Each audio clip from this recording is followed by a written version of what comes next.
explaining the Constitution in under 5 minutes. That is my goal. This is like the 20th video. So let's try to do this. Understand the origin of the Constitution. American Revolution caused the states to be united under one banner.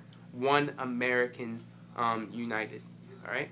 So they needed they needed a system of government that united the states but did not take away the states' powers.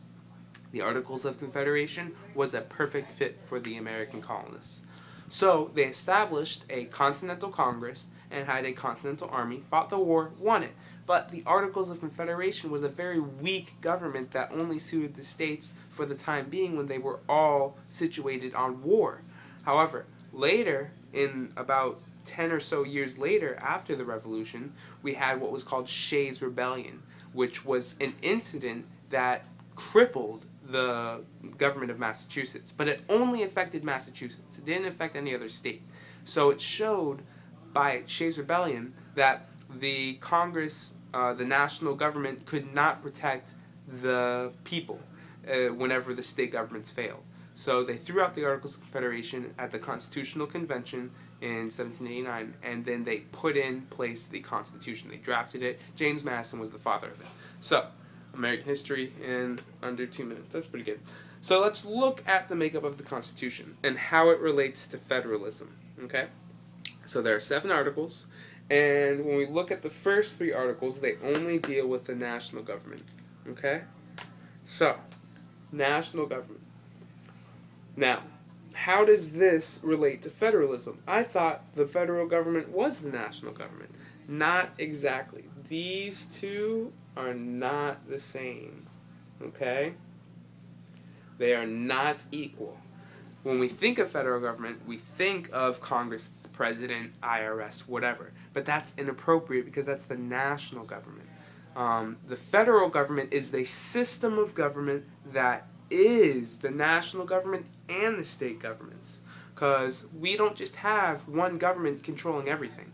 We have national governments dealing with national issues and state governments dealing with local issues.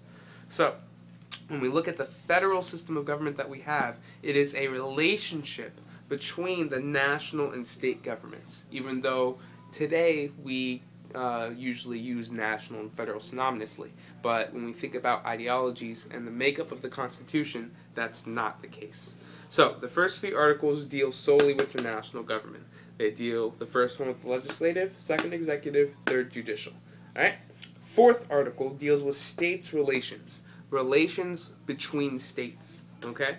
One example of this would be if a man in Georgia kills a person and flees to South Carolina must honor the fact that the Georgia man broke a Georgia law and return him to Georgia. Excuse me.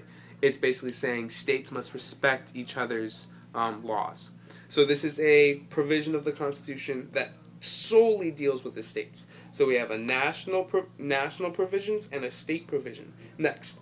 5th Amendment, the 5th article, deals with the amendment process. There are 4 different amendment procedures, but you can either go through the national government and through to the people, or go through the national government and through to the states. Or you could go through the states and through the people, or you could even go through people through the states. That's a different discussion. The fact is, the amendment process involves the national, state, and even the people without the government. So that's another example of how federalism is coherent in the Constitution.